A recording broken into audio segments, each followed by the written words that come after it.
नमस्कार, आप देख रहे हैं एनबी न्यूज और मैं हूं आपके साथ योगेश पांडे।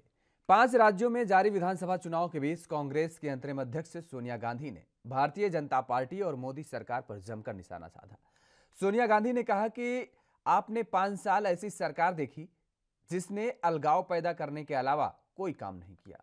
12 लाख से ज्यादा सरकारी नौकरी पद खाली हैं, लेकिन सरकार उन पदों को नहीं भर रही है। पेट्रोल, डीजल, रसोई गैस सिलेंडर के दाम इतने बढ़ गए हैं कि घर चलाना मुश्किल हो गया है। सोनिया गांधी ने आगे कहा कि हमने महिलाओं के लिए शक्ति विधान, युवाओं के लिए भर्ती विधान और उत्तर प्रदेश के विकास के लिए उन्नति विधान तैयार किया है। प्रियंका गांधी ने 40 टिकट महिलाओं को दिए हैं। उत्तर प्रदेश के हक की लड़ाई लड़ते हुए हमारे 18,000 कार्यकर्ता जेल भेजे गए हैं। सोनिया गांधी ने और क्या कुछ कहा वो भी सुनिए आप। नौजवान अपने आने वाले कल के लिए मेहनत से पढ़ाई करते हैं, नौकरी की तैयारी करते हैं, लेकिन भाजपा सरकार ने आपको घर बैठा दिया।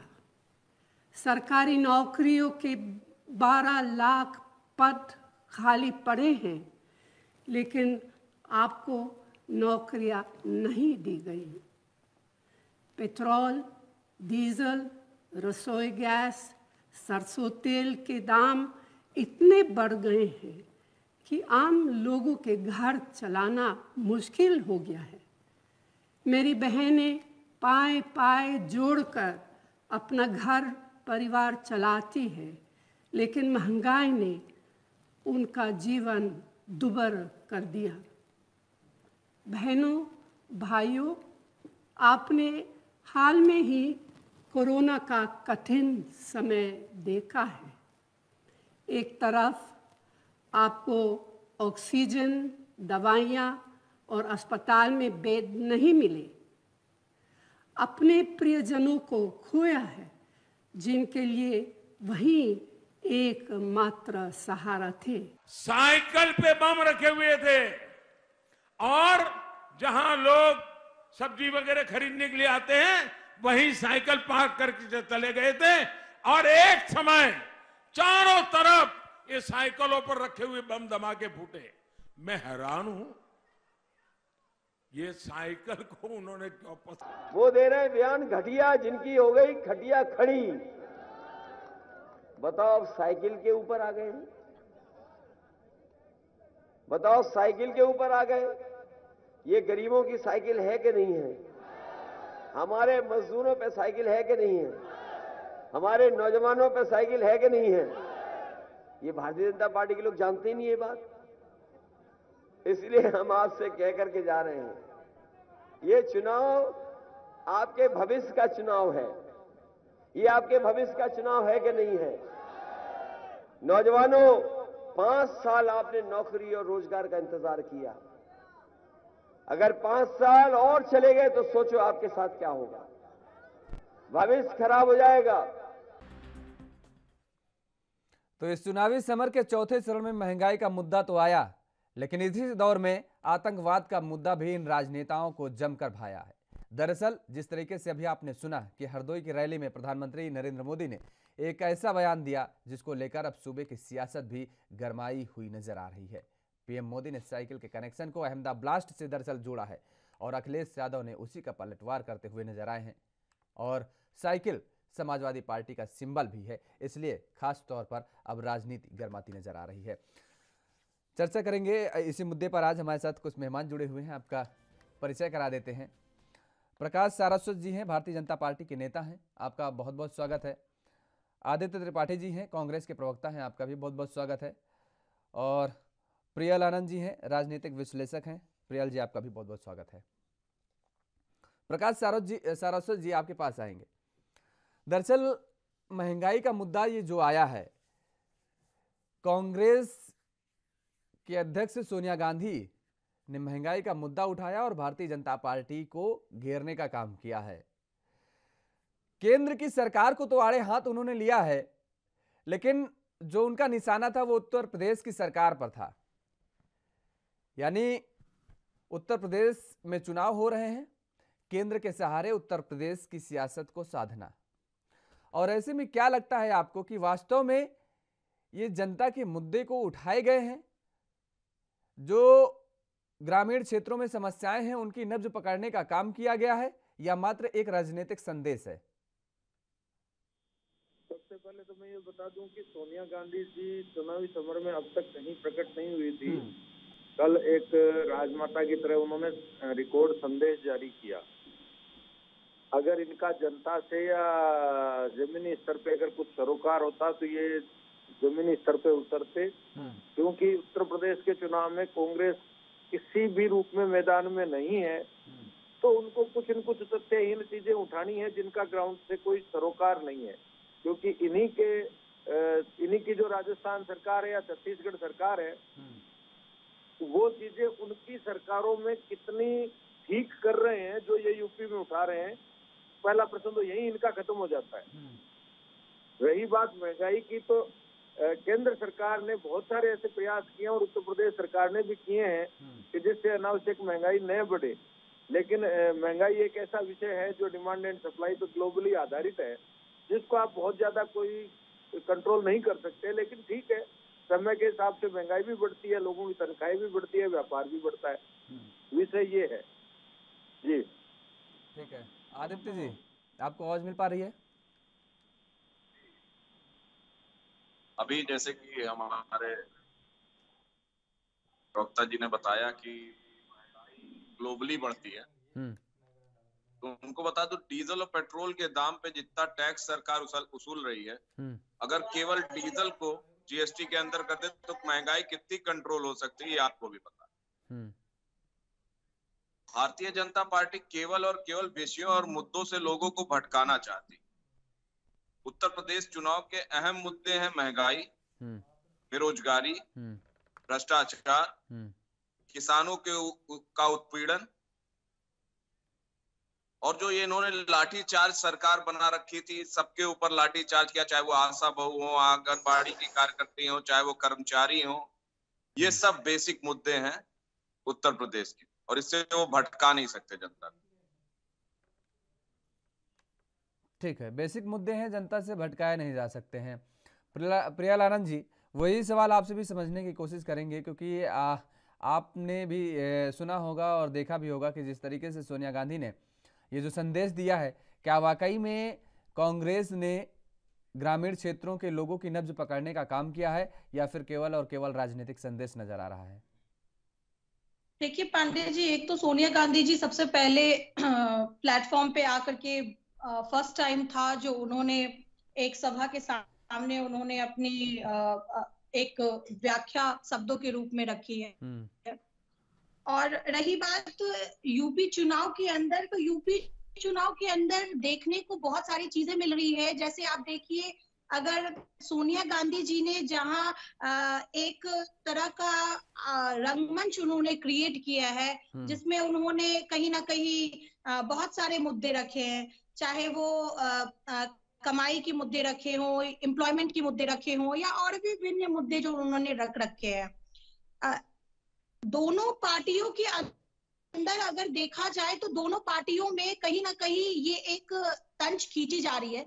लेकिन मैं अभी तक ये नहीं समझ पा रही हूँ कि कोई भी पार्टी ये क्यों नहीं समझ पा रही है कि चाहे यूपी में कोई भी सरकार आए या अपने केंद्र में जो सरकार आए, सबसे पहले क्या हम अपने सिटीजन्स के लिए वो वेलफेयर दे पा रहे हैं या नहीं, उनको क्या हम एजुकेशन मुहैया करवा पा रहे हैं या नहीं। अभी हम जो कोविड से उठे हैं, कितने लोग रिसेशन में जा चुके हैं, कितने लोगों की घर की आर्थिक स्थिति ठीक नहीं है, कितने लोगों के बीच में कितने ज्यादा आप ये समझिए कि आपसे आप एक जमीन स्तरीय पे नीचे उतरते हैं तो बहुत सारी दिक्कतें आपको सुनने को मिलेंगी, और जो उनपे बीत रही है।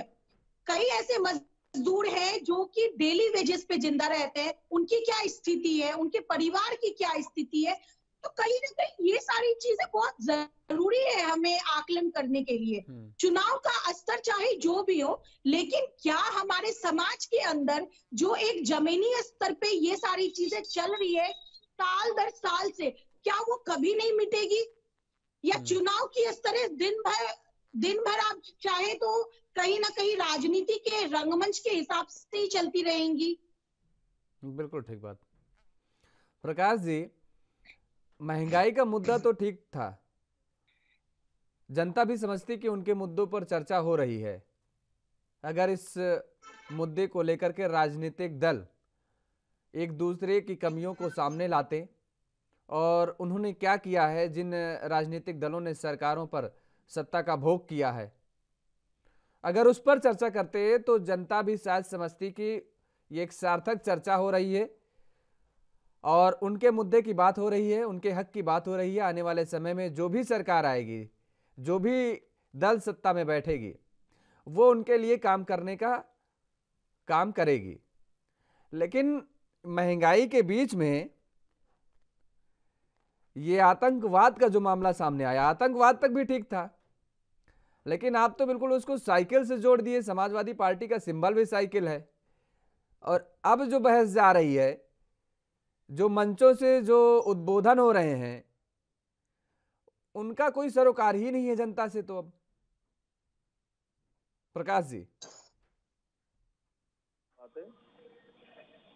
पहली बात तो यह है कि साइकिल को चुनाव आतंकवाद से जोड़ा नहीं गया है, बल्कि जितनी आतंकवादी घटनाएं हुई थी उनमें साइकिल का इस्तेमाल किया गया था। तो प्रधानमंत्री जी ने इस संदर्भ में उल्लेख किया था। साइकिल सपा का चुनाव चिन्ह है, ये अलग विषय है, लेकिन पिछली जितनी आतंकवादी घटनाएं उत्तर प्रदेश में हुई उनमें साइकिल का बराबर इस्तेमाल हुआ। साइकिल पे ही बम रखे गए, साइकिल को माध्यम बनाया गया। साइकिल का जिस तरह से दुरुपयोग किया गया, विषय ये आता है। प्लस ये आता है कि भाई साइकिल में कौन लोग साइकिल को ज्यादा प्राथमिकता दे रहे थे, क्यों दे रहे थे, क्या दे रहे थे। अरे भाई ये बताइए। जी जी, केवल साइकिलों में थोड़े ना भाई, स्कॉर्पियो में भी तो बम मिले हैं जी, मिले। एंटालिया हाउस के बाहर सुन लीजिए, मुंबई में भी आप देखे हैं छड़ें मिली थी, उस दौरान तो आपने नहीं जिक्र किया। भाई साइकिल में आदमी अगर बम ले भी जाएगा, आप सोचिए, हम ये नहीं कह रहे हैं कि साइकिल नहीं इन्वॉल्व हुई है, आप ये कहते कि हाँ ठीक है, जिन लोग जो अपराधी थे उनको सजा होनी चाहिए थी, देर हो गई और पहले हो जानी चाहिए थी, हम बहुत खुश हैं, हम समर्थन करते हैं कि अब निर्णय मिला है, अब न्याय हो पाया है, ये सब कहते। लेकिन ये जो इशारा था आपका, जो जिस तरीके से जो आपके उद्बोधन थे आपके नेताओं के, वो तो यही कह रहे हैं ना कि साफ तौर पर समाजवादी पार्टी पर आरोप लगाया जा रहा है। और अब उसी का दरअसल अब प्रतिक्रिया देने लगी समाजवादी पार्टी। तो अब तो ये बहस बिल्कुल डाइवर्ट हो गई है, जनता के मुद्दों की तरफ तो जा ही नहीं रही ना आप जा रहे हैं ना समाजवादी पार्टी, और कांग्रेस भी अब कहीं ना कहीं खिंचती नजर आएगी। पहली बात तो यह है कि भारतीय जनता पार्टी वहाँ सत्ता में है और जनता के मुद्दों के आधार पर ही चुनाव लड़ रही है, विकास के मुद्दे पे चुनाव लड़ रही है। पिछले 5 साल में योगी आदित्यनाथ जी ने जो काम किया है ये किसी से छुपा नहीं है, चाहे कानून व्यवस्था हो या जमीनी स्तर पे कोई भी विकास का काम हो, इसी मुद्दे पे भारतीय जनता पार्टी चुनाव लड़ रही है। जब विपक्ष मुद्दों को भटकाने का प्रयास करता है तो निश्चित चुनावी दौर में कुछ ऐसी चीजें आती है जो सत्ता पक्ष की तरफ से भी आती है। अब साइकिल का मुद्दा है चाहे दूसरे मुद्दे हैं, ये चुनावी एक व्यवस्थाओं के मुद्दे हैं। चुनाव के दौरान ऐसे विषय उठते रहते हैं और उठते रहेंगे। अरे कभी नहीं उठे भाई, हम सिंबल पर हमने अपने समय में तो मैंने कभी नहीं देखा ना सुना है, अपने समय नहीं, इसके पहले भी मैंने जो पढ़ा लिखा है या जो भी जानकारी ली है उसमें भी मैंने कभी नहीं सुना है कि सिंबल पे कभी इस तरह कहा गया हो कि आतंकवाद से सिंबल को जोड़ दिया गया हो। कल को ये आपके सिंबल को जोड़ेंगे कहीं ना कहीं। नहीं, हमारे सिंबल को कांग्रेस ने बहुत बार किया है प्रयास, भाजपा के सिंबल के रूप में बहुत सारी चीजें बहुत बार कही गई है। कहाँ कहा गया है कि आतंकवाद वहाँ बम मिला है, कमल का फूल वहाँ पर चढ़ाया गया था, वहाँ पर कमल का फूल रखा हुआ था तो बम मिला है, कहाँ कहा गया है, किसने कहा था? नहीं, बम से आतंकवाद से नहीं जोड़ा गया, लेकिन दूसरी चीजों से बहुत बार कांग्रेस ने टिप्पणियां की है सिंबल पे। अरे तो आप तो एक सार्थक राजनीति के तौर पर जाने जाते हैं, आप ये कहते हैं ना कि हम तो मुद्दों की बात करते हैं। अब जैसे 11 लाख पद खाली हैं, अखिलेश यादव जी कह रहे हैं, सोनिया गांधी जी ने भी अभी आपने सुना कि 12 लाख पद खाली हैं लेकिन भर्ती नहीं हो रही उनमें, तो आप इसका जवाब आपको देना चाहिए था, आप भर्ती की बात करते। पहली बात तो ये बता दूं कि पिछले 5 साल में उत्तर प्रदेश में जितनी नौकरियां दी गई है उससे पिछले 15 साल की आप तुलना कर लीजिए 3 कार्यकाल की, उससे कहीं ज्यादा नौकरियां उत्तर प्रदेश में दी गई है। तो भाजपा सरकार युवाओं के प्रति भी संवेदनशील है, बेरोजगारी की समस्या के प्रति संवेदनशील है, इसलिए नौकरियां दे रही है और आगे ज्यादा प्रयास किए जाएंगे कि नौकरियां दी जाए। मैंने आपको पहले ही कहा कि भाजपा सिर्फ विकास के मुद्दे और अपने किए हुए कामों के मुद्दे पे चुनाव लड़ रही है, लेकिन जब विपक्ष मुद्दों को भटकाकर दूसरी तरफ ले जाता है तो ये सब चीजें सामने आती है, निश्चित आती है। मैं आपकी बात से सहमत हूँ कि ठीक है, कई बार ऐसी चीजें राजनीतिक स्तर पे भी सामने आती है। जी आदित्य जी, क्या आपको लगता है कि अब ये जो लड़की हूँ लड़ सकती हूँ का जो नारा दिया गया आपके नेता के द्वारा, अब जब इस तरीके के मुद्दे सामने आ रहे हैं तो इसमें तो मुझे लगता है कि आप दूर दूर तक नहीं नज़र आएंगे। जो महंगाई, बेरोजगारी के जो मुद्दे आप उठाने का जिक्र कर रहे हैं, क्योंकि ये चीज़ देखने को मिलती है और हकीकत भी है कि जनता के बीच में जब ऐसे मुद्दे जाते हैं ना, इंटरेस्टेड मुद्दे, तो वो वास्तव में उनकी क्या मूलभूत समस्या है उससे भी वो भूल जाते हैं। पान की गुमटी पर बैठ जाएंगे, चाय के ठेले पर बैठ जाएंगे और वहाँ पर फिर वो अपनी समस्याओं का जिक्र नहीं करेंगे। आप भी बखूबी जानते होंगे, आप भी बैठे होंगे, देखे होंगे, सुनते होंगे, चौक चौराहों पर जब गए होंगे तो वहाँ पर फिर यही सुनाई देता है कि आज फलाने नेता ने आतंकवाद के मामले में बिल्कुल कमर तोड़ दी, चीन को दौड़ा के मारा, पाकिस्तान को घुसने नहीं दिया। मतलब ऐसा लगता है कि सबसे ज़्यादा एक्सपर्ट अब वही चाय के चौराहे पर, जो चाय की दुकानों पर बैठे हुए हैं, पान के खुमचे पर जो बैठे हुए हैं, सबसे ज़्यादा जानकार और ज्ञाता वही हैं। उनको अपनी समस्याओं से मतलब नहीं है। तो ऐसे में वही मेरा सवाल है कि तब तो ये आपके जो मुद्दे आप लेकर के आ रहे हैं जनता को भाएंगे ही नहीं। जी ने, जो भाजपा के प्रवक्ता जी ने अपनी बात रखी और उन्होंने कहा कि हमारी सरकार रोजगार को लेके, युवाओं को लेके अति संवेदनशील है। तो मैं कहना चाहूंगा, मुख्यमंत्री जी ने, जो इनके मुख्यमंत्री योगी आदित्यनाथ जी ने बयान दिया था कि हमारे यहाँ योग्य लोगों की कमी है इसलिए पदे खाली हैं, तो इस पे ये क्या कहना चाहेंगे? और दूसरी चीज जो आपने बताया कि आतंकवाद और हिंदू मुस्लिम ऐसे जो मुद्दे होते हैं, इस पे जो जनता चुनाव में भटक जाती है, इसमें हम कहीं नहीं ठहर रहे। तो निश्चित तौर पे 32 साल हो गए उत्तर प्रदेश की राजनीति से कांग्रेस को दूर हुए। और कांग्रेस क्यों दूर हुई? क्योंकि 32 साल में जो ध्रुवीकरण की राजनीति आई, जो हिंदू मुस्लिम की राजनीति आई, जो विभिन्न जातियों को लेकर राजनीति आई, चाहे वो बहुजन समाजवादी पार्टी रही हो, चाहे वो समाजवादी पार्टी रही हो, चाहे वो भारतीय जनता पार्टी का ध्रुवीकरण रहा हो, उसी के वजह से हम लोग उत्तर प्रदेश में पिछड़ते चले गए। आपने देखा जिस तरह से उत्तर प्रदेश में कांग्रेस पिछड़ती चली गई, उसी तरह उत्तर प्रदेश के विकास भी 32 साल पीछे चला गया। तो इस बार हमारी नेता प्रियंका गांधी जी ने मन बना लिया है, चुनाव के परिणाम कुछ भी हो, पर उत्तर प्रदेश की जनता की लगातार आवाज बन के हम उनकी रहनुमाई करते रहेंगे, उनकी लड़ाई लड़ते रहेंगे। अब उत्तर प्रदेश की जनता को ये कब समझ में आएगा कि उनके लिए मूलभूत सुविधा क्या है, उनकी मेन मुद्दे क्या, उनके प्रमुख मुद्दे क्या हैं। जब भी वो हमें मौका देगी हम उनके लिए सेवा करेंगे, लेकिन हम उनके आवाज को उठाते रहेंगे, निरंतर उनके लिए संघर्ष करते रहेंगे। ठीक है, आप महंगाई का जिक्र कर रहे हैं, लेकिन महंगाई तो दरअसल आपके शासन काल में भी काबू में तो नहीं थी आदित्य जी, ये तो आपने भी देखा होगा। 10, 11, 12 का वो दौर था जब प्रणब मुखर्जी जी वित्त मंत्री हुआ करते थे।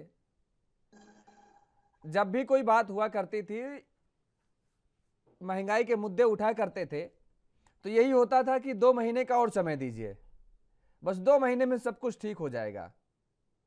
तो ये एक ऐसा मुद्दा है कि सरकारें आपकी हो या बीजेपी की हो या कोई अन्य दल की हो, कोई कंट्रोल नहीं कर पा रहा। डीजल की कीमतें जो थी वो विश्व स्तर पे ज्यादा थी। आज के डेट में वैश्विक बाजार में पेट्रोल डीजल की कीमत कम है, प्रति बैरल आप देख रहे हैं कि दाम कम है। तो किस तरह से हम कंट्रोल रखते थे? आप देख रहे थे 400 में हम सिलेंडर देने का काम करते थे, आज वही सिलेंडर भारतीय जनता पार्टी की सरकार में 1000 रुपए का है। जो दाल हम 70 में देते थे आज वो 100 रुपए की हो गई है। जो सरसों का तेल हमारे सरकार में 65 रुपए लीटर था, आज वो 250 के करीब पहुंच गया है। तो महंगाई का किया था और अच्छे तौर पे हम कंट्रोल भी कर ले गए थे। लेकिन जो भारतीय जनता पार्टी ने इसको मुद्दा बनाकर 2014 के लोकसभा चुनाव में उठाया और उठाने के बाद उस पे कुछ काम नहीं किया और जनता के लिए लगातार महंगाई बढ़ाते चले गए और ये ध्रुवीकरण की राजनीति को बढ़ावा देते चले गए। जनता को ये समझ आ चुका है कि उनको महंगाई से कितना असर पड़ता है, क्योंकि सबको पेट्रोल और डीजल बढ़ाना पड़ता है, सबको सरसों का तेल की जरूरत है। आप देखिए, जैसे उत्तर प्रदेश का चुनाव आया, इन्होंने राशन के साथ तेल बांटना शुरू कर दिया, चने की दाल बांटना शुरू कर दिया, नमक की पैकेट बांटना शुरू कर दिया। आप जैसे तमाम जिम्मेदार चैनलों ने दिखाया कि नमक के पैकेट में प्रधानमंत्री जी की फोटो है, योगी आदित्यनाथ जी की फोटो है और नमक में मोरंग मिला हुआ है। तो ये जनता के लिए कितने संवेदनशील हैं, ये जनता के स्वास्थ्य के प्रति कितने जागरूक हैं, ये पूरा उत्तर प्रदेश जानता है और पूरा देश जानता है। बाकी राजनीति का स्तर भारतीय जनता पार्टी की सरकार 2014 के आने के बाद कितना गिरा, ये पूरा देश देख रहा है और उसका जवाब इनको कभी ना कभी बहुत बड़े पैमाने पर मिलेगा। चलिए, कभी ना कभी मिलेगा, कब मिलता है वो तो आने वाला वक्त बताएगा। प्रियल जी, बिल्कुल, क्या वास्तव में जो सोनिया गांधी जी ने जो ये नब्ज पकड़ने की कोशिश की है, मैंने यही सवाल किया कि आदित्य जी से कि वास्तव में क्या ये इस लड़ाई में, इस रणभूमि में आ पाएंगे? क्योंकि जिस तरीके से अब ये राष्ट्रवाद का मुद्दा हावी हो जाता है जब, तो ये सारे मुद्दे दूर दूर चले जाते हैं। लोगों को समझ में नहीं आता है कि महंगाई बढ़ी है या शिक्षा का अभाव है, रोजगार की कमी है। लोगों को ये नहीं समझ में आता है, लोग ये भूल जाते हैं और फिर वो जब राष्ट्रवाद का मुद्दा तूल पकड़ता है तो बच्चे बच्चे के अंदर राष्ट्रभाव की जो है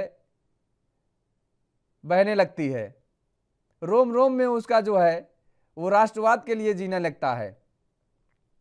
वो ये सब भूल जाता है कि अभी उसको पढ़ना है, 12वीं में वो पढ़ रहा है तो उसकी फीस कहाँ से आएगी, उसके पेरेंट्स भी ये बात भूल जाते हैं, अगले महीने बच्चे की फीस जमा करनी है। तो क्या ये वास्तव में लड़ाई में आ पाएगी क्या कांग्रेस? पांडे जी, हमारी सरकार भूल चुकी है कि ये सरकारों के बीच में जो चुनाव होती है और उस चुनाव का जो चयन होता है वो हम आम जनता की वजह से होता है। तो ये वो दिन नहीं है आज से 15 साल पहले की कि वो गली गली में जा करके अपने प्रचार और प्रसार के थ्रू ये आतंकवादी की लड़ाई, कौम की लड़ाई, हिंदू मुस्लिम करना, अब वो जमाना गया।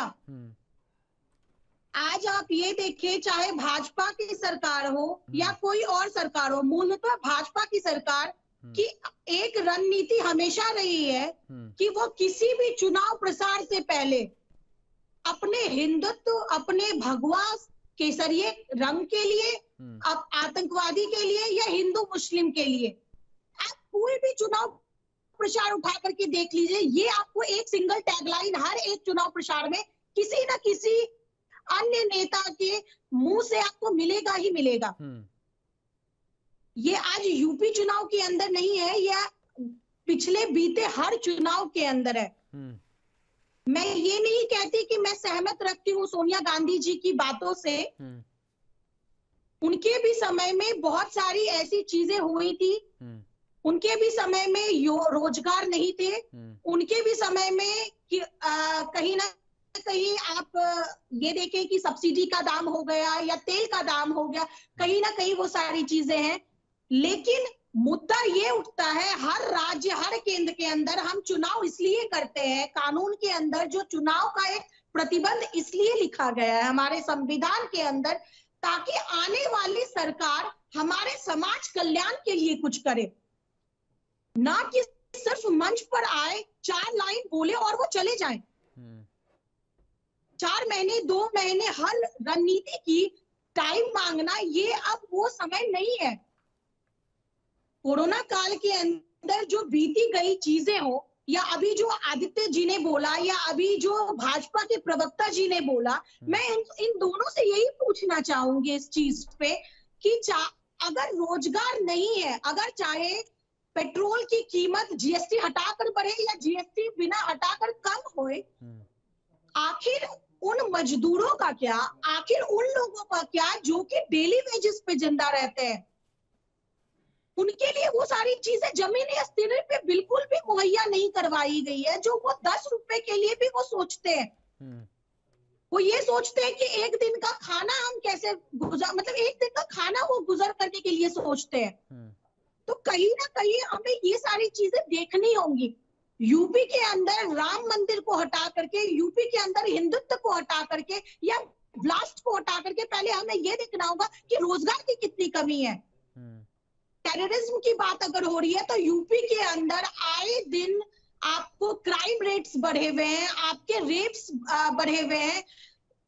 आप ये समझिए कि ये सारी चीजों पे भी हमें फोकस करनी है। ये नहीं कि हम राजनीति के अंदर एक चुनाव प्रचार के दौरान हमने इतनी वाक्य बोल दी और बस वही तक हमने इस चीज को सीमित रख रखा है। तो कहीं ना कहीं मैं यही गुजारिश करूंगी हमारे आदरणीय नेताओं से कि बोलने के साथ साथ प्लीज आप लोग एक बार एक्शन लेने की भी कोशिश करें, क्योंकि इट्स अ हाई टाइम और ये बहुत जरूरत है, क्योंकि हमारे यंगस्टर की एम्प्लॉयमेंट जा रही है, हमारे यूथ का कोई भविष्य नहीं है और ये सारी चीजें बहुत जरूरी है। बिल्कुल ठीक बात। लोगों की समस्याएं क्या हैं, लोगों के मुद्दे क्या हैं, उन पर बोलने की ज़्यादा ज़रूरत है मुझे लगता है। प्रकाश जी, आपने सुना कि प्रियल जी ने केवल सवाल आप पर नहीं उठाए हैं, उन्होंने कांग्रेस पर भी सवाल उठाए हैं। उन्होंने बेसिक ये कहें कि सरकारें जो भी आती हैं वो जनता की मूलभूत समस्याओं को समझने की कोशिश नहीं करती हैं, या फिर ये नेता जो होते हैं जब सत्ता में काबिज हो जाते हैं ये रास्ता भटक जाते हैं। क्योंकि जिस तरीके से लगातार जो मामले सामने आ रहे हैं, जो बयानबाजी, जिन्ना से मामला चला, गन्ना पर आया और उसके बाद तमाम सारी बयानबाजी, और अब ये आतंकवादी साइकिल से आए थे, बम साइकिल में लेकर के आए थे, साइकिल का प्रयोग किया गया था, ये सब चीज़ें सामने आ रही हैं। नैरेटिव क्या सेट किया जा रहा है? जी, पहली बात तो ये है कि चुनाव, कोई भी चुनाव, किसी भी स्तर का चुनाव होता है, जब विधानसभा का होता है, लोकसभा का होता है या स्थानीय स्तर का होता है, तो चुनाव में अक्सर किसी न किसी तरह के मुद्दे उठते रहते हैं, तात्कालिक मुद्दे उठते रहते हैं। किसी भी पार्टी के द्वारा कोई मुद्दा जनरेट होता है, दूसरी पार्टी उसका जवाब देती है, फिर प्रत्युत्तर में दूसरे मुद्दे उठाए जाते हैं। तो ये चुनावी प्रक्रिया के मुद्दे एक अलग विषय है, शासन कैसा चल रहा है ये दूसरा मुद्दा है। उत्तर प्रदेश जैसे बड़े राज्य में पिछले 30 साल 40 साल के किसी भी कार्यकाल को उठाकर देख लीजिए और 5 साल के योगी जी के कार्यकाल को उठाकर ईमानदारी से तुलनात्मक चेक कीजिए कि कानून व्यवस्था के मुद्दे से लेकर, रोजगार के मुद्दे से लेकर, विकास के मुद्दे से लेकर, क्या इस सरकार ने पहले की सरकारों से 21 काम नहीं किया है? विषय महत्वपूर्ण ये है। लेकिन क्योंकि चाहे समाजवादी पार्टी है, चाहे कांग्रेस है, चाहे बहुजन समाजवादी पार्टी है, इनके कार्यकाल में जो कभी इसी तरह के काम हुए ही नहीं, तो ये इन चीजों पर चर्चा ही नहीं करना चाहते। ये खुद ही दूसरे मुद्दों पर ले जाते हैं, क्योंकि इनको पता है कि विकास भारतीय जनता पार्टी की योगी सरकार ने किया है, कानून व्यवस्था भारतीय जनता पार्टी सरकार ने बहुत ज्यादा ठीक की है। इन चीजों पे इसलिए ये लोग नहीं आना चाहते। मुद्दा ये है। जी आदित्य जी बोलिए, तो बोलना चाह रहे हैं। जी बोलिए। इन्होंने बताया कि 30-40 वर्षों की जो सरकार रही, इनको मैं याद दिलाना चाहूंगा कि उत्तर प्रदेश में कल्याण सिंह जी की सरकार आप ही की सरकार थी, चाहे वो राजनाथ सिंह जी मुख्यमंत्री रहे हो, आप ही की सरकार थी। इन्होंने अपने ही सरकारों पर इल्जाम लगा दिया कि काम नहीं किया। फिर उन्होंने बताया कि योगी जी ने 5 साल में बहुत सारे विकास कार्य किए और योगी जी ने 5 साल में गुंडे माफियाओं को अंदर करने का काम किया। इनकी ये टैगलाइन है कि हम बुलडोजर लेके चलते हैं। अब आपको मैं बता दूं कि ये केवल और केवल इनको गुंडा कौन दिखाई देता है उत्तर प्रदेश में? 3 दिल की प्यायिता खुशी दुबे जो किसी के घर शादी करके आई थी, उसको इनकी पुलिस ने जबरदस्ती बंद करके रखा है आज तक। खुशी दुबे को उस पे ये कोई जवाब नहीं दे पाते। ये मनीष गुप्ता हत्याकांड पे कोई जवाब नहीं दे पाते। इनकी पुलिस ने बर्बरता पूर्वक गोरखपुर में उस व्यापारी की हत्या कर दी, कानपुर का जो रहने वाला था। उन पुलिस वालों पे पूरी कार्रवाई की गई है, आपको जानकारी। आप बताइए इनके लिए कानून व्यवस्था क्या है? मामले के अंदर विकास दुबे कानून व्यवस्था यही है कि आम जनता के ऊपर लाठीचार्ज कराई जाए। युवा जब रोजगार मांगे, विधानसभा का घेराव करे, उसके ऊपर लाठीचार्ज हो। आशा बहू हो, आंगनबाड़ी की कार्यकर्तियां हो, कर्मचारी हो, उनके ऊपर लाठीचार्ज कराना ही क्या कानून व्यवस्था है? आदित्य जी, राजस्थान में उन्नाव की रेप पीड़िता जब प्रियंका जी वहां पर उन्नाव पहुंची, तब जाके कुलदीप सेंगर के ऊपर कार्रवाई हुई। जब प्रियंका जी लखीमपुर पहुंची तो आशीष टेनी की गिरफ्तारी हुई, तब वो मामला तूल पकड़ा। उत्तर प्रदेश की जनता मुद्दा जानती है। उत्तर प्रदेश की जनता ने योगी जी का विकास देखा है, उनकी ध्रुवीकरण की राजनीति को देख रही है, और जनता इन चुनावों में इसका सार्थक जवाब देगी। प्रकाश जी जवाब दीजिए। पहली बात तो ये बता दूं कि आपने कहा उत्तर प्रदेश की जनता ने योगी जी को देखा है, तो बिल्कुल उत्तर प्रदेश की जनता ने योगी जी के कामकाज को देखा है, योगी जी के कानून व्यवस्था पर किए हुए चीजों को देखा है। नंबर 2 बात क्या आपने कहा युवाओं पे लाठीचार्ज। उत्तर प्रदेश में ऐसी घटनाएं न के बराबर हुई है, लेकिन आपके ही शासित राजस्थान में ताजा घटनाक्रम रीट के मुद्दे पर आंदोलन करते हुए युवाओं पर पिछले दिनों भी लाठीचार्ज किया गया है। आप इस चीज को छोड़ दीजिए। दूसरी बात, बुलडोजर वाला जहां तक आप घटनाक्रम कह रहे हैं, अपराधियों के किसी भी द्वारा आपराधिक कर्म करके और की गई संपत्तियां अगर उन्होंने खड़ी की, अगर उस पर योगी जी बुलडोजर चला रहे हैं, तो इसमें गलत क्या किया जा रहा है? अपराधियों को काबू। अजय मिश्रा टेनी के घर पे भी बुलडोजर चलाई है ना, उसने किसानों को कुचल दिया। क्या आप किसानों के समय पे मौके पर मौजूद थे कि किसने किसको कुचल दिया, या कैसी क्या घटनाक्रम हुई? अरे वो तो कोर्ट ने भी दोषी पाया प्रकाश जी, वो तो कोर्ट ने भी दोषी पाया, तभी सजा हुई है, ऐसे नहीं हुई ना। और सजा हुई है ना। 5000 पन्नों की चार्जशीट जब दाखिल हुई है तब वो दोषी करार। कानून का विषय, कानून आपने खुशी दुबे के मामले में भी सरकार को घेरा। खुशी दुबे को पुलिस ने अरेस्ट क्यों किया? क्योंकि विकास दुबे हत्याकांड में उसका कहीं न कहीं उसका रोल था। उसके बाद माननीय न्यायालय ने भी उसको तो जमानत तो नहीं दी ना, क्योंकि उनका दोष था। तो इसलिए कानून के व्यवस्था या अपराधियों के मुद्दे पर या जातिगत अपराधियों के मुद्दे पर मैं कोई टिप्पणी नहीं करना चाहता। हर जाति में अपराधी होते हैं, उसको जबरदस्ती कांग्रेस या अन्य पार्टियां जातियों से जोड़ रही है। खुशी दुबे को ले लिया था, ब्राह्मण समाज पे अत्याचार हो गया, फलान उस पे हो गया, तो इस पे हो गया। ये जातिगत राजनीति कांग्रेस की क्यों रायबरेली में 5 ब्राह्मणों को जिंदा जला दिया गया था, वो भूल गया? बस्ती जिले में आदित्य नारायण तिवारी को हत्या कर दी गई, आप भूल गए? ऐसा है, दुर्घटनाएं हर जगह होती है। सुनिए मेरी बात, किस राज्य में नहीं होती है? अपराधी दुर्घटनाएं और हत्याएं दोनों में बहुत सारी अपराध शासन का रोल होता है, उस पर त्वरित कार्रवाई करना, और योगी आदित्यनाथ जी की सरकार इस पर त्वरित कार्रवाई करती है। आदित्य नारायण तिवारी के मारे हुए लोग का कुछ अता पता नहीं है, क्या हो रहा है, क्या कार्रवाई हो रही है, कोई नहीं जानकारी है अभी तक। जब आपकी सरकार पुलवामा के आतंकवादी जिन्होंने पुलवामा कांड जैसे दर्दनाक सैनिकों की हत्या का, उस पे तो आपकी सरकार ने अभी तक पूरा कुछ दाखिल ही नहीं कर पाया कि क्या हुआ, कैसे हुआ, कैसे वहां बम पहुंचा। की जांच सेना द्वारा की जा रही है, उस भारतीय सेना द्वारा, जिस पर हमें गर्व है। सेना अपने हिसाब से जांच करती है, हम कभी सेना के कामकाज पे सवाल नहीं उठाते हैं। ये काम कांग्रेस करती है, जो सेना से भी हर तरह के सेना जांच नहीं कर रही है। पुलवामा आपने दावत दिया विदेशी एजेंसियों को क्या कि यहाँ जांच करें। आपने पाकिस्तान को दावत दिया कि आए अपनी यहाँ एजेंसी लेके आए और यहाँ जांच करके खुद ही को क्लीन चिट दे। आपकी सरकार ने दावत दिया। ऐसा आपने कभी पाकिस्तान को एक्सपोज करने की कोशिश नहीं की। इतने जिंदा आतंकवादी पकड़ा है, उन आतंकवादियों के ऊपर क्या कार्रवाई हो रही है, कोई देश के लोगों को नहीं जानकारी। हिंदुस्तान की सेना द्वारा की जा रही है, और हम सेना पे कभी सवाल नहीं उठाते हैं। सेना अपना काम कर रही है, ये कांग्रेस का काम है कि सेना अपना काम कर रही है, लेकिन जो सेना के साथ गलत हो रहा है वहां पे भी बोलना चाहिए। सेना के साथ कांग्रेस सरकारों में गलत किया जा रहा था, यूपीए सरकारों में गलत किया जा रहा था, सेना के हाथ बांध दिए जाते थे।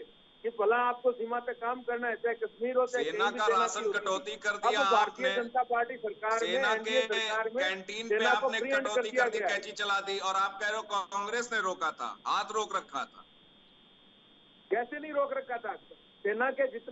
सेना को जितने संसाधन मुहैया कराए गए हैं वो भाजपा सरकार में ही सबसे ज्यादा मुहैया कराए गए हैं। आपको खुद को आपने सेना के बजट में कटौती की है साहब, निरंतर आप देख लीजिए कि हमारी सरकार में सेना के लिए क्या बजट था, आपकी सरकार में सेना के लिए क्या बजट था। पहले जाकर आप बजट पढ़ के आए कि आपने डिफेंस बजट को कितना कमजोर किया है, इस देश के डिफेंस बजट को आपने कितना कमजोर किया। सेना की सबसे बड़ी समस्या जो थी वन रैंक वन पेंशन से सहित लेकर सेना की जितनी भी महत्वपूर्ण समस्याएं थी जिसको भाजपा सरकार में हल किया गया है, अत्याधुनिक हथियार से लेकर उनको पावर देने की चीजें, ये पूरे देश जानता है, पूरी दुनिया जानती है। इस चीज पे कांग्रेस कहीं नहीं ठहरती है। अच्छा ठीक है आदित्य जी, क्या लगता है आपको उत्तर प्रदेश में अब जिस तरीके से जो चौथे चरण का चुनाव होना है, अगर हम सारे चरणों के चुनाव को संपूर्ण इलेक्शन का जिक्र करें तो कांग्रेस को क्या आंकड़ा है, कितनी सीट लेकर के आ रही है यूपी में?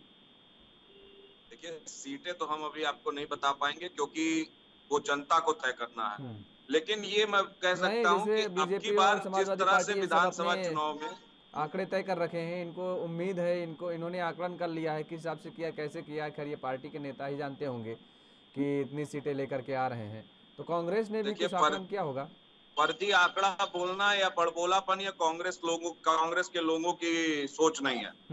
हम जनता के मुद्दों को लेके जनता के बीच गए। जिस तरह से प्रियंका जी के आने के बाद कांग्रेस के संगठन में बदलाव हुए, कांग्रेस का संगठन ने काम किया है, और आपने देखा होगा हमने जमीनी विषयों को उठाया है और उसी के आधार पर हम जनता के बीच गए हैं। अब जनता हमको कितना वोट देगी, कितना सपोर्ट करेगी, ये चुनाव के बाद पता चलेगा। लेकिन ये भी मैं इस मंच, आपके मंच के माध्यम से कहना चाह रहा हूँ कि हमें वोट मिले ना मिले, हम जीते ना जीते, सत्ता बना पाए, सरकार बना पाए ना बना पाए, लेकिन जनता, उत्तर प्रदेश की जनता के जमीनी मुद्दों की लड़ाई अगर कोई लड़ेगा तो कांग्रेस के कार्यकर्ता लड़ेंगे, कांग्रेस के नेता लड़ेंगे। ठीक है मित्र, ये तो आदित्य जी तो पहले से ही हार मान रहे हैं, कुछ उल्लेख ही नहीं कर रहे हैं कि जनता वोट दे न दे। अरे वो ये कह रहे हैं भाई, अरे प्रकाश जी, वो ये कह रहे हैं ये जनता के हाथ में है, जनता किसको चुनती है जनता का काम है, वो आने के बाद बता पाएंगे। ये आकलन नहीं कर पाएंगे कि जिस तरीके से आप ये दावा कर रहे हैं कि 300 के पार में किया जा रहा है ना, क्यों नहीं उत्तर प्रदेश में किया जा रहा। हाँ ठीक बात, आपकी बात आ रहे हैं, आपके पास आ रहे हैं। प्रियल जी, ये जो मुद्दे भटकाए जा रहे हैं, वास्तव में मुद्दे भटकाने से सबसे बड़ा फायदा किस राजनीतिक दल को होगा? मुद्दे भटकाने से किसी भी दल को फायदा तो होने वाला है नहीं। और दूसरी चीज मैं ये समझती हूँ कि कोई भी दल चाहे कितने भी फायदे में रहे, जो अपनी एक चुनाव प्रचार कल्याण की जो चीजें होती है उसमें चाहे जनता इतनी बेवकूफ नहीं है कि आपके हर चीजों पे हाँ में हाँ मिलाए। आज से 15 साल पहले की बात अलग थी और आज की बात अलग है। जनता भी समझती है, सुनती है और देखती है, चाहे वो कांग्रेस की सरकार हो, सपा की सरकार हो या भाजपा की सरकार हो।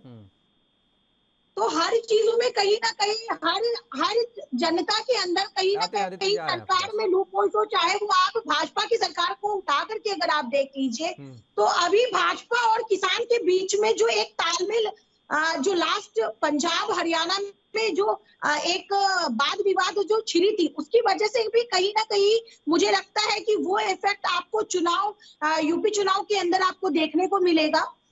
तो बहुत सारी ऐसी चीजें हैं जिसका आप अभी से आकलन नहीं कर सकते हैं। आने वाले समय में इस चीज का क्या रुख होगा वो एक आपको एक अलग ही लेवल पे आपको देखने को मिलेगा। अभी इतना ही बता सकती हूँ। आप आदित्य जी देखिए, अभी हमने बताया, प्रवक्ता जी ने मेरे ऊपर कहा कि ये पहले से हार सुनिश्चित मान के चल रहे हैं, तो मैं ये कहना चाहता हूँ कि हम जनता के लिए जो मुद्दे लेकर आए, जैसे हमने, हमारी प्रियंका जी ने कहा कि हम 2500 रुपए में धान की खरीदारी करेंगे, तो हम 2500 रुपए कुंटल धान की खरीदारी छत्तीसगढ़ में कर रहे हैं। हमने कहा हम गोबर 2 रुपए किलो खरीदेंगे, तो हम छत्तीसगढ़ में 2 रुपए किलो गोबर खरीद रहे हैं। गन्ना हमने 400 रेट देने की बात की। हमने कहा कि किसानों के लिए बिजली का बिल हाफ करेंगे, तो वो भी हम करेंगे। हमने ये भी कहा कि हम किसानों का कर्जा माफ करेंगे।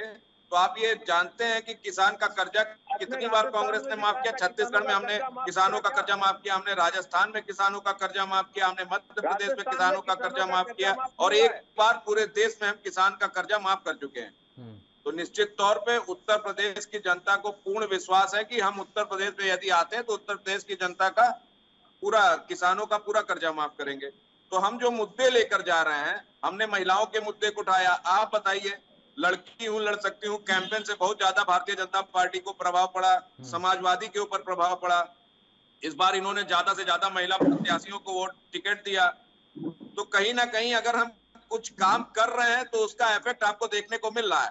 अन्य राजनीतिक पार्टियों ने महिलाओं के लिए तमाम योजनाओं की घोषणा की। तो अगर हम कुछ सार्थक कदम उठा रहे हैं तो उसका फायदा उत्तर प्रदेश की जनता को मिल रहा है। उत्तर प्रदेश की जनता को चुनना होगा कि वो किसको चुनेंगी। 10 तारीख को किसकी सरकार बनेगी ये उत्तर प्रदेश की जनता तय करेगी। पर मुद्दे अगर किसी के पास हैं, अगर सार्थक मुद्दों की लड़ाई कोई लड़ रहा है तो वो कांग्रेस पार्टी लड़ रही है, और निश्चित तौर पे उसके आधार पे हम जनता के बीच जा रहे हैं और हमें अच्छा रिजल्ट मिलेगा, इसकी हमें पूर्ण विश्वास है। प्रकाश जी। जी जी, पहली बात इन्होंने जो मुद्दा उठाया है कि राजस्थान में हमने कर्जा माफ किया, तो राजस्थान की जनता से पूछें कि कहीं भी राजस्थान में कर्जा माफ हुआ है क्या? कांग्रेस ने जो वादा किया था, राहुल गांधी ने यहाँ पे खड़े होकर 2018 के चुनाव में कहा था 10 दिन में हम कर्जा माफ करेंगे। आज 3 साल से ऊपर हो गया सरकार बने में, कोई कर्जा किसानों का माफ नहीं हुआ है। कोई बिजली के मुद्दे पे किसानों को यहाँ राहत नहीं मिली है।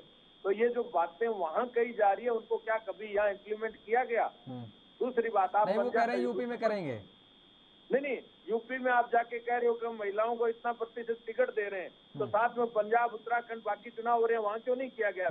अगर आप अपने मुद्दे पे इतना ही सचेत है तो। अरे वो यूपी में सत्ता पर काबिज होना चाह रहे हैं भाई, तो पंजाब में क्यों करेंगे? अभी यूपी की लड़ाई लड़ रहे हैं तो यूपी में रखा है। दूसरी बात, पंजाब में उनको भरोसा होगा कि वो सत्ता पर काबिज हो पाएंगे बिना इस मुद्दे के। तो 33% आरक्षण महिला बिल लाया था। हमारी जब सरकार थी हमने 33% आरक्षण महिला बिल लाया था, आपने उसका विरोध किया। जब आपकी सरकार आई फिर हमने महिला आरक्षण बिल की मांग की, उस पर भी आपने कोई सुनवाई नहीं की। हम महिलाओं के आरक्षण के प्रति सजग हैं, आदि आबादी के प्रति हमारी अच्छी सोच है।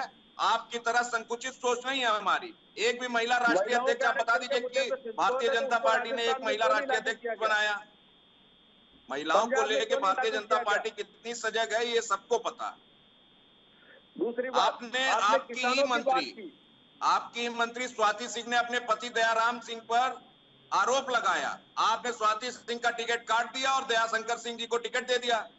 महिला के प्रति आपकी क्या सोच है ये पूरा उत्तर प्रदेश जान रहा है, ये पूरा देश जान रहा है। चुनावी इश्यू है। आपके यहाँ से 3 पोस्टर गर्ल, 3 बच्चियों का पोस्टर गर्ल बनाया गया था, लड़की उलट सकती। वो 3 बच्चियां क्यों कांग्रेस छोड़ के वापिस आ गई? क्यों उन्होंने प्रियंका सिंह मौर्य ने आरोप लगाया कि वहाँ टिकटों की बिक्री होती है, ये होती है, और वो क्यों छोड़ के कांग्रेस छोड़ के बीजेपी में आ गई? आप इस बात को छोड़िए कि आप कितना महिलाओं के प्रति संवेदनशील है।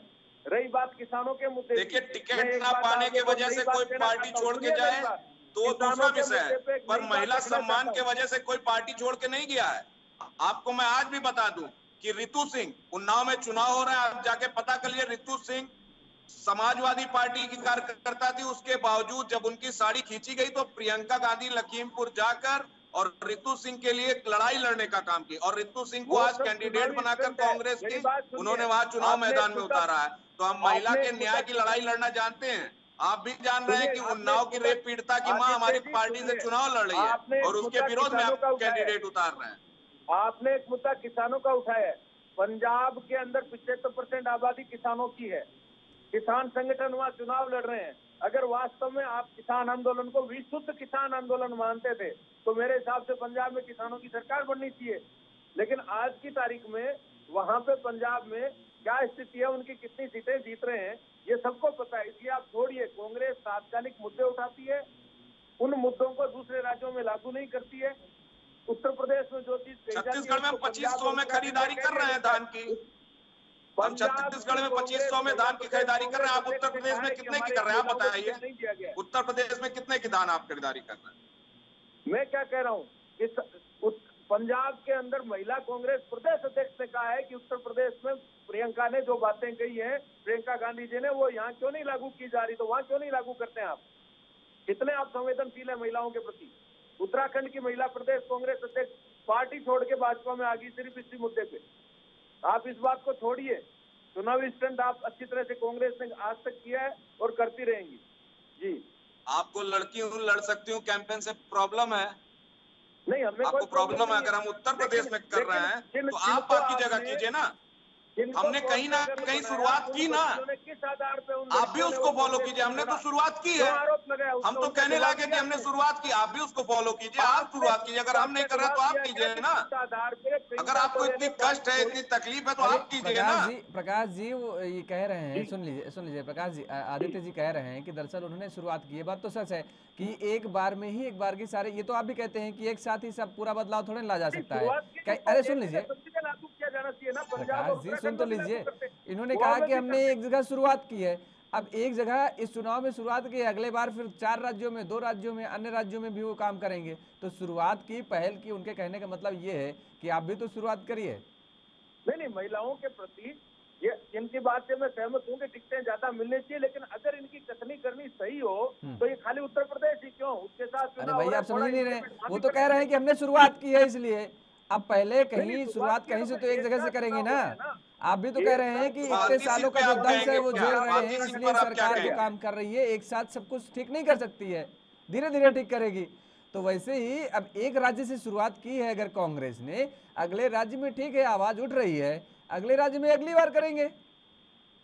अगले राज्य में इसी साल चुनाव होने वाले हैं, आप उसी में देख लीजिएगा कि अपनी बातों में कितने स्टैंड करते हैं। इसी साल कर्नाटक और गुजरात में चुनाव होने वाले हैं, वहाँ ये कितना उस बात पे स्टैंड करते हैं, आप खुद देख लीजिए। हाँ, देखेंगे उसमें, हम भी देखेंगे, ये भी देखेंगे, आप भी देखेंगे।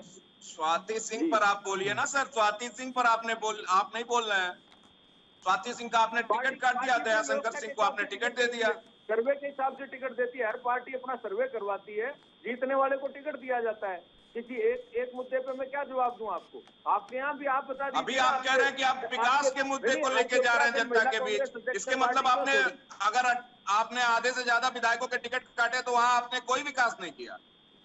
क्या आप ये कहना चाहते हैं कि आपने विकास नहीं किया इसलिए टिकट आप काट रहे हैं? के हिसाब से टिकट देती है, सभी पार्टियां देती है। उत्तराखंड में आपने भी तो टिकट काटे हैं, क्यों काटे? पंजाब में आपने भी कुछ टिकट काटे हैं, क्यों काटे हैं? क्या विधायकों ने काम नहीं किया वहाँ? अरे भाई नहीं, हमारे विधायकों ने काम ये किया, प्रकाश जी इस टिकट बात नहीं काटे। स्वीकारने में पता नहीं आप लोगों को क्या दिक्कत होती है, मुझे समझ में नहीं आती है। अरे स्वीकारिए कि हाँ विधायकों ने काम नहीं किया तो टिकट काटा है, ये कहिए ना। आप ये क्यों कह रहे हैं कि आपने पंजाब में काटा, आपने उत्तराखंड में काटा, आपने यहाँ काटा, हमने वहाँ काटा? कुछ कहाँ काटा? आप जनता काट देगी सबका। हाँ बिल्कुल, इस बात से देखिए प्रियंका जी की पंजाब में रैली थी और प्रियंका जी ने भरे मंच से स्वीकारा। बोलिए ना कि हाँ उन विधायकों ने काम नहीं किया है इसलिए हमने उनका टिकट काटा। बोलने में कहा सर में क्यों आ रही भाई? नहीं, आदरणीय प्रियंका जी की पंजाब में रैली थी। अरे आदरणीय प्रियंका जी ने, आदरणीय नरेंद्र मोदी जी ने, आदरणीय योगी आदित्यनाथ जी ने, ठीक है सब आदरणीय है, बहुत बड़े आदरणीय है सब, लेकिन जनता को आदरणीय कभी बना लीजिए, हम ये कह रहे हैं आपसे। नहीं, इस बात से मैं सहमत हूँ आपकी कि जनता को आदरणीय बनाते कहाँ हैं, केवल सहमत हैं चैनलों पे बैठ के, डिबेट में बैठ के, चर्चा पे बैठ करके। हम जनता को आदरणीय ही बना रहे हैं, हम जनता को जनार्दन मान के ही काम कर रहे हैं। जी आदित्य जी कुछ बोलना चाह रहे हैं?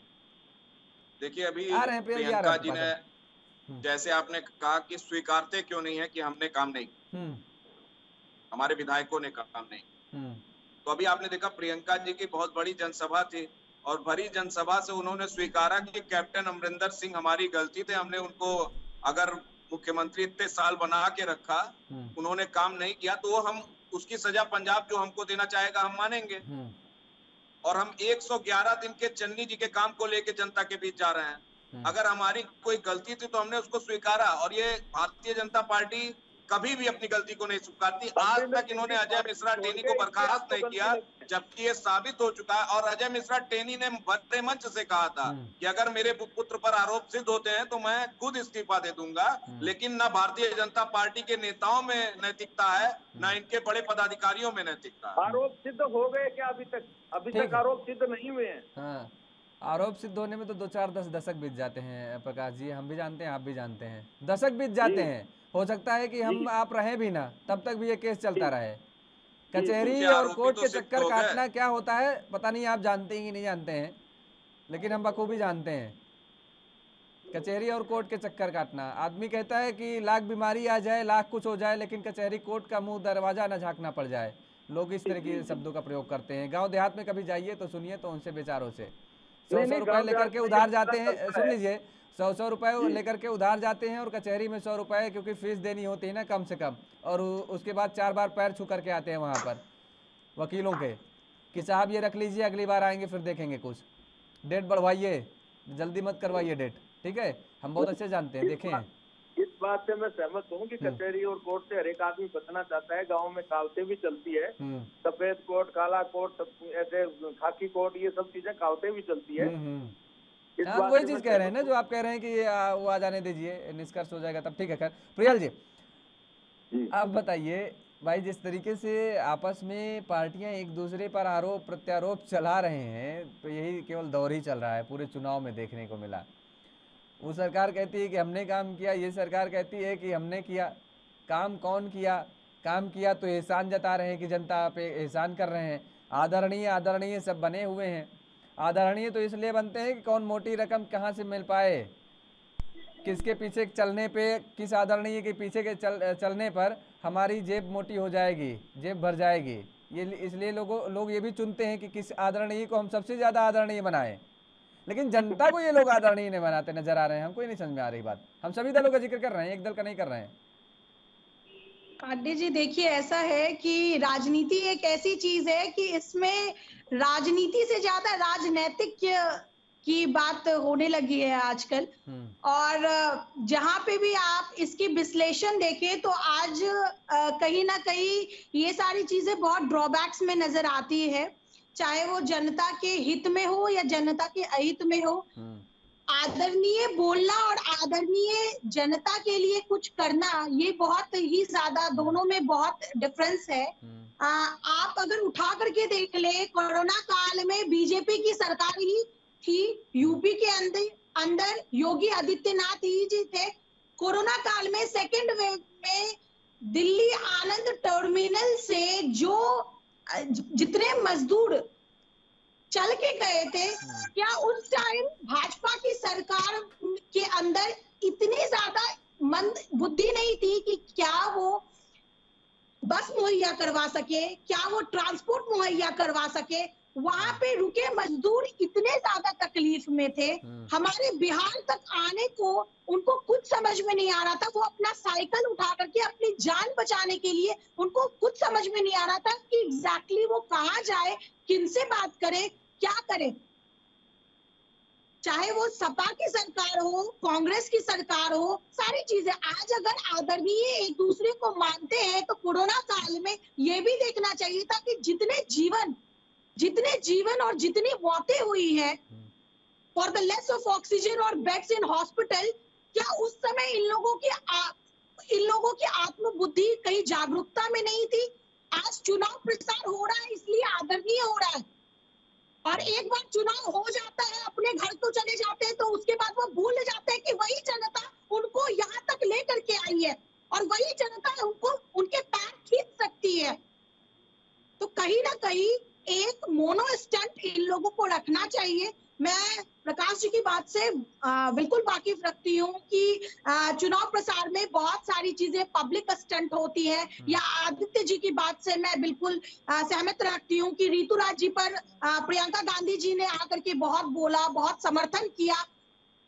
तो उस समय भाजपा की सरकार कहाँ थी जब उन्नाव केस हुआ था, उन्नाव रेप केस हुआ था? उस समय कहाँ थी? उस समय कहाँ थी कांग्रेस की सरकार? कहीं ना कहीं अगर सरकार पर दोषारोपण हो रहा है या ताना खींची हो रहा है, तो आप अपने अंदर झांक करके देखिए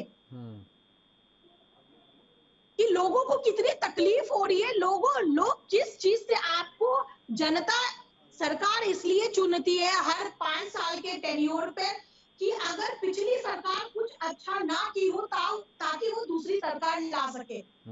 अगर हमारी सरकार और अगर हमारी राजनीतिक नेता सिर्फ और अपने तंज और वितर्क से ही अपनी राजनीति चलाएंगे तो फिर जनता का तो कोई मतलब ही नहीं है।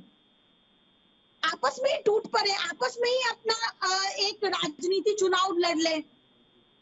ठीक बात,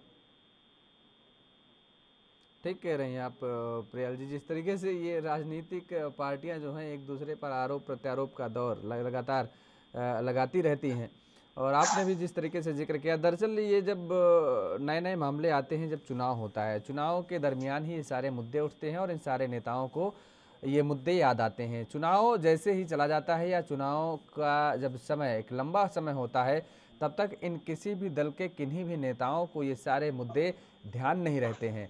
जिन जिन राज्यों में चुनाव होता है, ये सब नेता अपने मुद्दों को लेकर के उन राज्यों की तरफ पलायन करने लगते हैं, और जैसे ही चुनाव खत्म होते हैं वो मुद्दे गायब हो जाते हैं।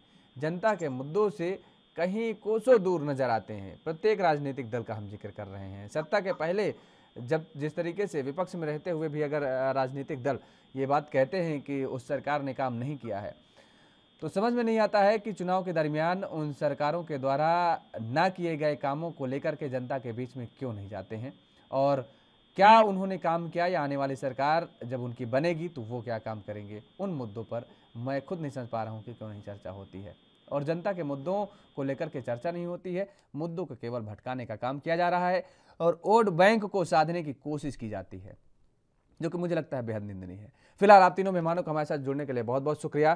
तो जिस तरीके से अब उत्तर प्रदेश की सियासत में चौथे चरण में अब जिस तरीके से जो मुद्दे को भटकाने का काम किया जा रहा है, मुझे लगता है जनता बखूबी इन चीज़ों को समझेगी और अपने मताधिकार का सही जगह प्रयोग करेगी। इस चर्चा में फिलहाल मेरे साथ इतना ही। देश और दुनिया की तमाम खबरों के लिए आप बने रहिए ANB न्यूज़ के साथ। नमस्कार।